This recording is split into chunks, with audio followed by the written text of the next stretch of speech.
La Russie n'a pas besoin de touristes idéologiques, elle a besoin de vrais immigrés idéologiques, mais surtout et avant tout, elle a besoin de gens sérieux. Aujourd'hui, je voudrais vous parler de l'immigration idéologique en Russie, de ce que moi je pense qui devraient être les fondements de cette immigration idéologique à deux niveaux, pour la Russie bien sûr, mais aussi pour vous d'un point de vue personnel. Qu'est-ce qu'il faut que vous ayez, quels sont les mécanismes qu'il faut que vous ayez, vous, initiés en vous pour que cette immigration idéologique en Russie soit réussie. Alors l'immigration idéologique en Russie, pour ceux qui ne connaissent pas, c'est l'immigration qui a commencé après le décret de Vladimir Poutine, président de la Fédération de Russie, donc en août 2024. Il a signé un décret Noukaz en russe, qui permet aux citoyens de 47 pays dits non amicaux, donc c'est l'Occident global, de pouvoir venir habiter en Russie et obtenir quasiment automatiquement et de façon très simplifiée, sans test de langue russe, sans contrainte autre, un permis de séjour, RVP, un permis de séjour temporaire de 3 ans, le RVP, afin de pouvoir commencer une nouvelle vie en Russie. Pour ça, il faut collecter quelques documents. Sachez que nous accompagnons les demandeurs de RVP. Il faut juste collecter quelques documents en France, puis en Russie, et faire une demande de dépôt de permis de séjour, qui est donc basée sur l'obtention préalable en France, à l'ambassade de Russie ou dans votre pays de résidence, d'un visa privé de 3 mois dit 702, le visa 702 du numéro du décret de Lucas de Poutine, qui s'obtient automatiquement. Lui aussi, il est juste payant, il coûte 80 € pour les frais de chancellerie. Vous devez l'obtenir en joignant à la demande un courrier dans lequel vous stipulez que vous soutenez les valeurs traditionnelles, morales et spirituelles russes. Donc en fait, à partir de là, c'est créé un flux d'immigrés idéologiques, de gens qui ont commencé à venir en Russie de façon simplifiée pour s'installer et y découvrir la Russie et pour y commencer une nouvelle vie. Et je voudrais vous parler de ça aujourd'hui. Je voudrais vous dire un petit peu, après presque 2 ans, 18 mois, plus de 18 mois, quel est le retour d'expérience que nous avons en accompagnant les gens là-dessus, et bien sûr, quel est le retour d'expérience réfléchi qu'on a nous en observant un peu ces flux d'occidentaux qui arrivent en Russie sur cette base juridique. Qu'est-ce qu'ils font, qu'est-ce qu'ils veulent, qu'est-ce qui va, qu'est-ce qui ne va pas. Alors tout d'abord, il faut bien comprendre que, en fait, je commence cette vidéo en parlant de tourisme idéologique. Oui, tous les pays du monde sont les mêmes. La Russie ne déroge pas à la règle. Pour immigrer dans un pays, eh bien, il faut être quelqu'un de sérieux. L'immigration est un projet de vie sérieux. C'est un projet de vie compliqué. Venir en Russie aujourd'hui, avec les sanctions, avec tout ça, avec l'absence de vol direct, est un peu plus compliqué que de partir habiter en Croatie quand on est à Lyon.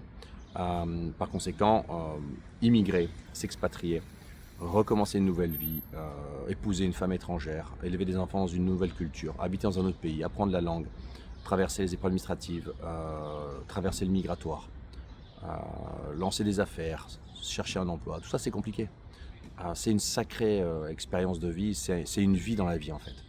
Et par conséquent, eh bien, évidemment, si vous êtes quelqu'un, vous êtes une grosse feignasse, si vous êtes quelqu'un qui n'a pas de compétences, quelqu'un qui n'a pas d'énergie, quelqu'un qui n'a pas de motivation, ça ne sert à rien de venir dans un autre pays chercher du boulot, ça ne sert à rien de venir en Russie surtout. La Russie n'est pas un pays dans lequel on émigre aujourd'hui. Si on est une grosse feignasse sans compétences, pour immigrer en Russie aujourd'hui, il ne faut pas être une grosse feignasse, c'est un pays dans lequel on bosse la Russie, c'est un pays dans lequel on enrichit, on fait face à des épreuves, les choses changent très vite, il y a un contexte international, économique, de sanctions financières qui est très complexe, qu'il faut apprendre à maîtriser. Et si on regarde la dimension du travail qui est la recherche d'emploi, la création de business, il faut quand même avoir une super idée. La Russie, c'est un pays d'ingénieurs qui est dans l'espace, il y a beaucoup de choses déjà qui existent. Ça va très vite. C'est compliqué de chercher du boulot quand on parle pas russe. Donc tout n'est pas si simple. Donc le projet d'expatriation lui-même, il est pour les gens forts, les gens sûrs, les gens qui ont un projet, les gens qui ont un peu de ressources, les gens qui ont des ressources financières, mais aussi des ressources morales, mentales, les gens qui ont de quoi rebondir. Donc déjà, si vous êtes un touriste, ça ne sert à rien de penser immigrer en Russie. La Russie, c'est pas un pays pour les touristes. Et l'immigration idéologique, c'est destiné aux gens compétents, sûrs, forts, viables, les gens qui ont des ressources et qui ont un vrai projet. On a déjà fait sur cette chaîne YouTube une vidéo sur les 3 P de l'immigration en Russie, la dimension personnelle, la dimension professionnelle et la dimension plus générale de projet, les 3 P. Vous pouvez retrouver cette vidéo dans l'historique des vidéos sur YouTube. Alors, après, les motivations. J'ai déjà beaucoup sur cette chaîne YouTube expliqué les complexités de venir en Russie. C'est faisable, hein, l'immigration en Russie. Nous, on accompagne des gens s'installent, ils vivent très bien. Des fois c'est plus dur pour certains que pour d'autres, des fois il y a des expériences de vie, mais globalement la vie en Russie elle est extraordinaire quand on arrive à appréhender l'environnement à minima, régler le problème des papiers, se faire un peu de réseau, apprendre la langue, rencontrer quelqu'un, rencontrer des gens, quelqu'un, un partenaire peut-être pour la vie. En tout cas. Et donc il y a beaucoup de points positifs à venir en Russie, mais il faut avoir les bonnes motivations pour venir. C'est-à-dire que j'ai déjà expliqué plusieurs fois que fuir la France n'est pas suffisant. Fuir la France, c'est l'étage, vous savez, pour décoller. La fusée, elle décolle de France. C'est la fuite qui motive, ok. Mais l'important, c'est pas le décollage, l'atterrissage. Et donc, pour savoir où atterrir, eh bien, il faut avoir décidé où on va. Pour avoir décidé où on va, si c'est la Russie, il faut avoir des points d'accroche avec la Russie, il faut avoir un intérêt pour la Russie, il faut avoir des raisons de vouloir venir en Russie, et donc il faut avoir préparé son projet, ses projets Russie. C'est en 2 temps, partir d'eux et aller quelque part. Et en fait, on ne va pas en Russie parce qu'on part de France, on va en Russie parce qu'on décide d'aller en Russie. D'autant plus aujourd'hui avec les mutations fortes que le pays connaît et le contexte international. Ça, c'est la première chose. La deuxième chose, c'est que je crois qu'il faut avoir des motivations saines en soi. Donc, il faut avoir un attrait pour la Russie, bien sûr. Il faut vouloir partir aussi parce que beaucoup de gens qui utilisent le mécanisme d'immigration idéologique, ils partent pour des raisons, des questions de valeurs. Motivation culturelle, anthropologique, philosophique, sociétale, politique, les valeurs. Et ça, en fait, c'est important parce que, et là, la Russie comble vraiment ce besoin parce que, eh bien, tout simplement, moi, par exemple, à l'époque déjà, mais les gens qu'on accompagne, c'est pareil.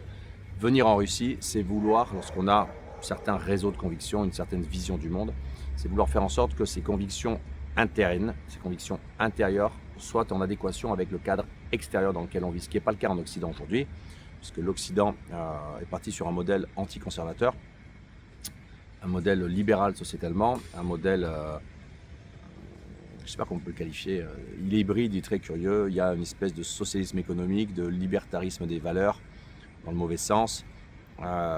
Donc les gens qui sont sur des modèles personnels inverses, c'est-à-dire les gens qui veulent vivre dans des états plutôt dits illibéraux, des états forts, et qui veulent être dans un cadre public dans lequel il y a une forme de tradition, de conservatisme ou autre, et bien évidemment, ils viennent en Russie, parce qu'en venant en Russie, ils se retrouvent dans un nouvel environnement dans lequel leurs convictions intérieures sont en adéquation avec le cadre extérieur, notamment le cadre qui est mis en avant par les autorités, par l'administration, etc.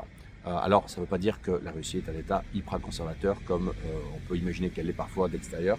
Ça ne veut pas dire que tout est rose, ça ne veut pas dire que ci, que ça, parce que le conservatisme russe, on a déjà parlé, est différent du conservatisme occidental, et les conservateurs occidentaux imaginent que la Russie un modèle conservateur qui a telle forme, telle couleur, etc. Ils sont souvent déçus et ils déchantent. Mais malgré tout, on est ici dans un cadre fort d'affirmation, etc.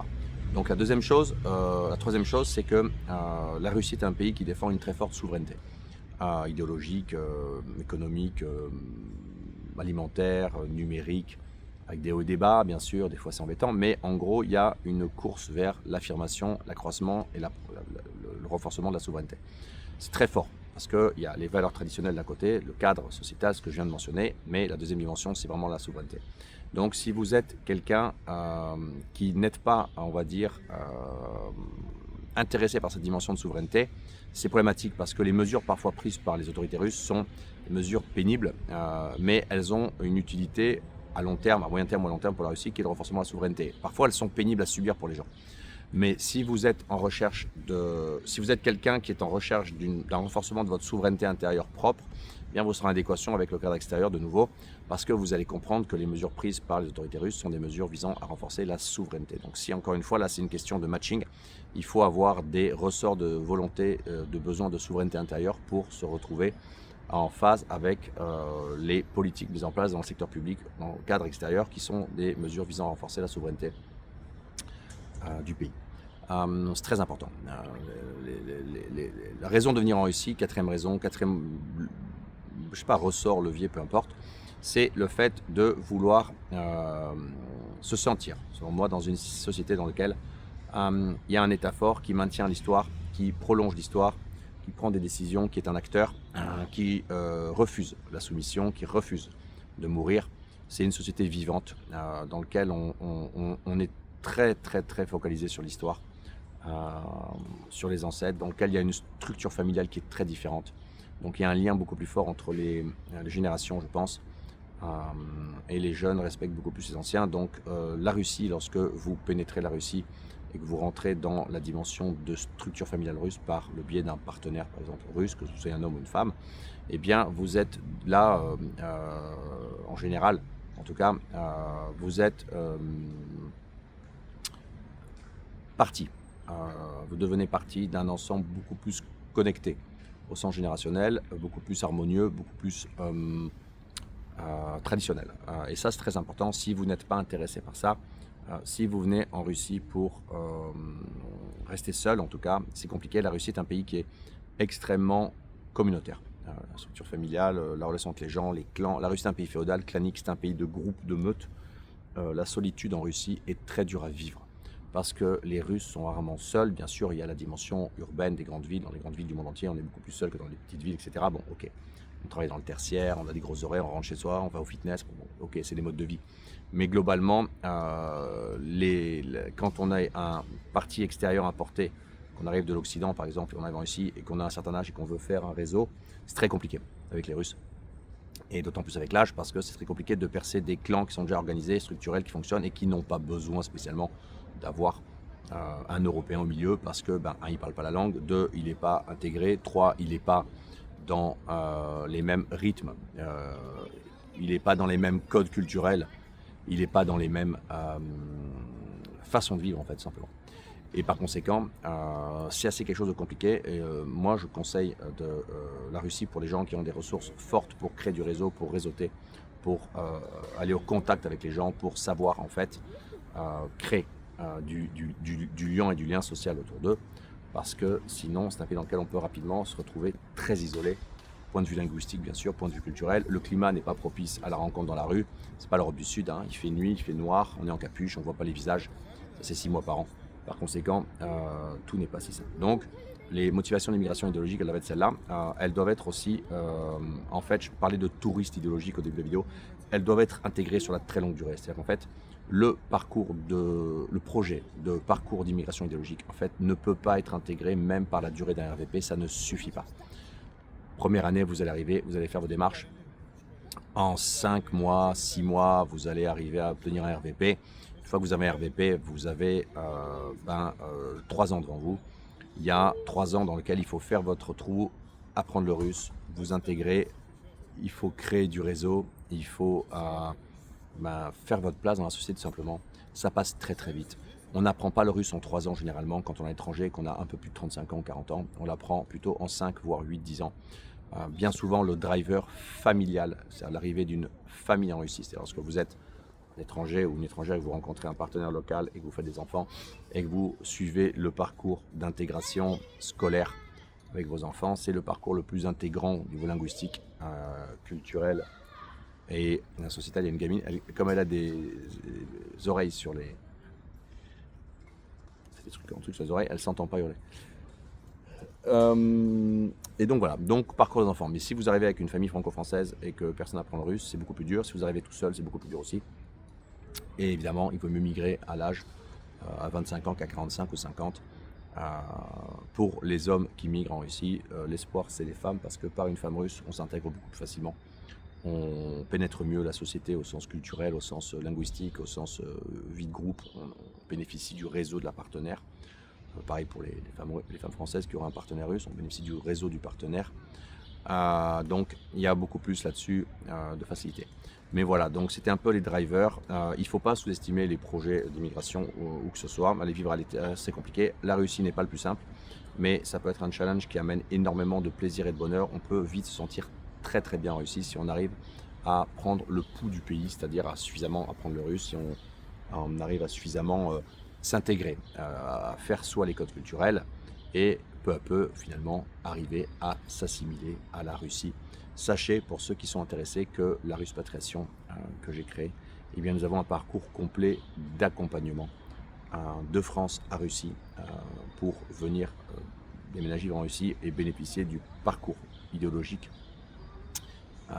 du visa idéologique, du RVP idéologique, du permis de séjour temporaire de 3 ans idéologique, créé par le président Poutine le 19 août 2024 par le décret 702. Donc si vous êtes intéressé par en savoir plus, je mettrai dans le descriptif et le premier commentaire un lien vers ce mécanisme et vous pouvez nous contacter, ça ne coûte rien, nous contacter, nous écrire, on vous répondra, on peut faire un call de prise de contact aussi, vous expliquer un petit peu les tenants et aboutissants et vous pouvez ainsi peut-être mieux mesurer, projeter, réfléchir avec de meilleurs arguments et des billes dans la poche pour voir si votre projet de séjour, de visa d'obtention de permis de séjour idéologique en Russie a un sens pour vous, en fonction de votre profil, on vous le dira aussi, on est assez cash et sincère. Et voir si la Russie est faite pour vous. Voilà, je suis sur l'aire de jeu de l'immeuble en bas de chez moi. Je suis sur une espèce de grande soucoupe là, je ne sais pas s'il y a ça en France. Un truc comme ça, il y en a partout. Voilà, je vais vous filmer un petit peu derrière. Regardez. Voilà, l'aire de jeu. Alors là, c'est les horaires d'école. On est le matin évidemment, donc il n'y a pas beaucoup d'enfants. Ils arrivent l'après-midi, un peu plus tard, en fin d'après-midi, lorsqu'ils ont fini les devoirs. L'aire de jeu, et vous voyez qu'autour de moi, c'est assez vert. Il y a beaucoup de verdure dans les aires de jeu en Russie, dans les cours intérieurs. La Russie est un pays très vert. Ça aussi, c'est un point positif lorsqu'on vient habiter en Russie. C'est tout pour aujourd'hui. J'espère que cette vidéo vous a intéressé. J'espère que vous allez tous bien les amis. Et moi, je vous dis à très bientôt pour une nouvelle vidéo sur ma chaîne YouTube. N'oubliez pas, c'est vraiment important de vous abonner à ma chaîne YouTube et de mettre un pouce en haut, un like comme on dit en anglais, sur cette vidéo. On a besoin de contrer les algorithmes très hostiles au contenu neutre sur la Russie que YouTube promeut. À bientôt.